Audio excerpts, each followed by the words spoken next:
Yo nakama, inilah full manga One Piece chapter 1047, yang mana chapter ini berjudul Sky Capital atau Langit Ibu Kota.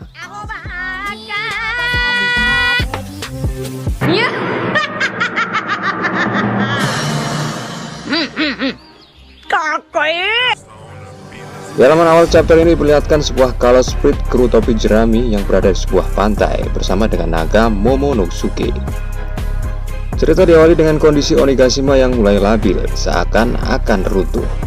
Yamato memberi semangat pada Momo agar ia membuat awan api untuk menyelamatkan Onigashima.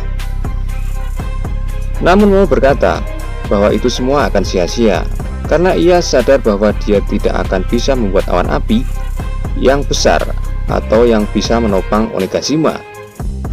Dalam keputusasaan itu, Momonosuke mengingat kejadian 20 tahun yang lalu, di mana waktu kastil Oden dalam kondisi terbakar.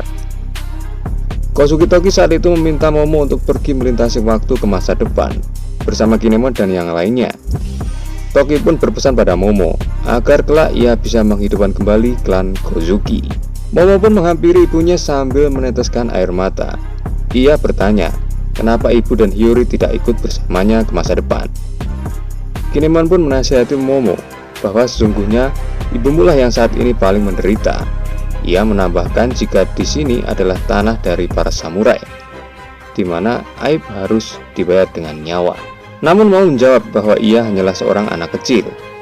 Kinemon pun menyahut Momo bahwa dengan kematian Kozuki Oden, maka Momo bukan lagi seorang anak kecil. Kinemon berharap agar Momo memberikan kesempatan lagi pada para pengikut Oden yang masih tersisa, agar kelak bisa bertarung lagi membalas dendam pada Kaido. Kinemon lebih memilih mati memegang pedang demi membalas kematian Oden dibanding harus mati dalam keadaan terbakar.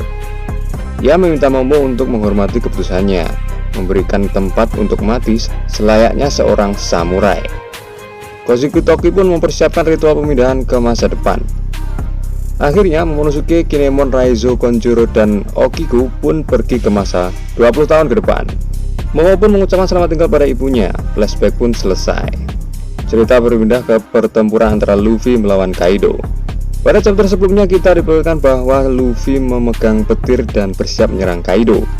Dan di chapter kali ini telah dikonfirmasi bahwa serangan tersebut bernama Gomu Gomu no Thunder. Namun Kaido berhasil menghindarinya.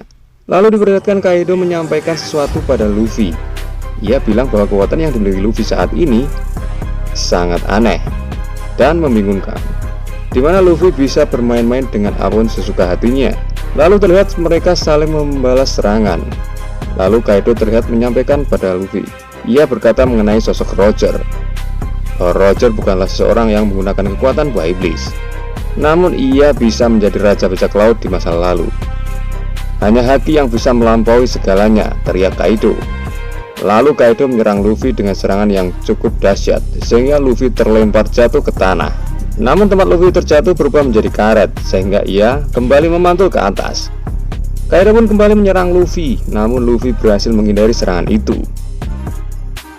Cerita berpindah ke ibu kota, di mana para warga ibu kota bersiap menerbangkan lentera harapan. Mereka berharap agar masih diberi kehidupan dan keselamatan. Lalu halaman berpindah ke tempat Hyogoro dan para samurai lainnya berada. Para samurai mencemaskan keadaan Onigashima yang labil dan mulai runtuh.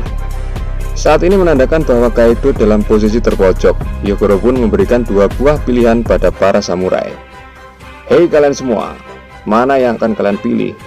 Luffy melahkan Kaido itu artinya kita akan mati, atau kalian memilih hidup tapi Kaido yang menang, ucap kakek Hyogoro. Para samurai pun memberikan semangat pada Luffy untuk segera menewaskan Kaido agar mereka bisa bebas dari penindasan kekaisaran Kaido.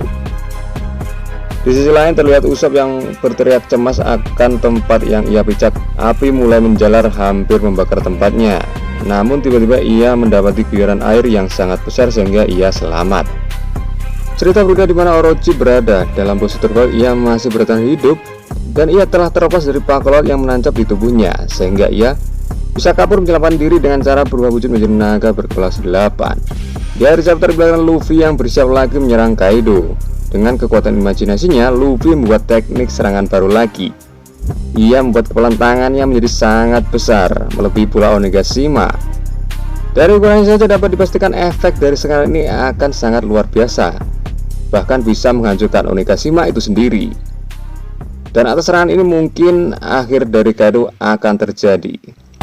Dan mungkin itu saja review dari kami. Sampai jumpa di chapter selanjutnya. See you next time and goodbye, Joy.